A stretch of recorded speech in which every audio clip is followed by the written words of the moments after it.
काल ऋषी सरांच्या घरी बंड्यामुळे जो काय तमाशा झाला तो या तुमच्या पोरीमुळे अनिकामुळेच झाला।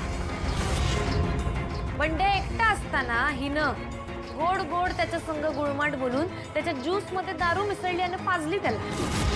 आणि कुणी बी आमंत्रण दिलेलं नसताना त्याला पार्टीत घेऊन आली आणि त्यामुळेच बंड्याच्या हातनं हे तमाशा झाला। बोल की अनिका, का केलंस तू हे समजा? हे गावच्या खोटं बोलतेस, काही अक्युजेशन करशील का? खोटं नको बोलूस। वय मग कालचा बदला मी घेतला असं बंड्या म्हणल्यावर तू का घाबरलीस? बोल की। एक्झॅक्टली। आणि काय ग, ते मी आता सुधारलीये, मला बदलायचं आहे, तो सगळा ड्रामा संपला वाटतं। नाही संपला असेल तर ऍक्सेप्ट कर की हे सगळं तूच केलंयस। अनिका, तू हे केलं नाहीस तर मग हे लक्षणं कसं काय दिसायला लागले ग? तू जीवाला घाबरून तुझ्या आईला का बोलून घेतलंस? बोल की, आता का गप्प झाली आहेस? बोल। खरं तर तुला मला त्रास द्यायचा होता म्हणून तू बंड्याला तुझ्या नाटकाचा मोरा म्हणून वापर केला।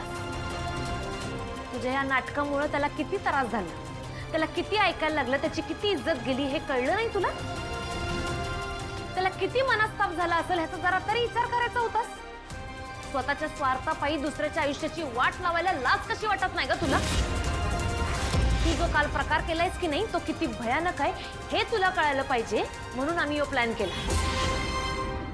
ए चिवचिवाट गँग, आता एकदाच सांगतो शेवटचं, पुन्हा जर का आमच्या बंड्याच्या नादाला लागला नाहीतर त्याला काय वाईट बोललास ना, लक्षात ठेवायचं। आई तुळजाईची शपथ घेऊन सांगतो, कागद टरा टरा फाडल्यावर एकी किसनी फाडून ठेवीन।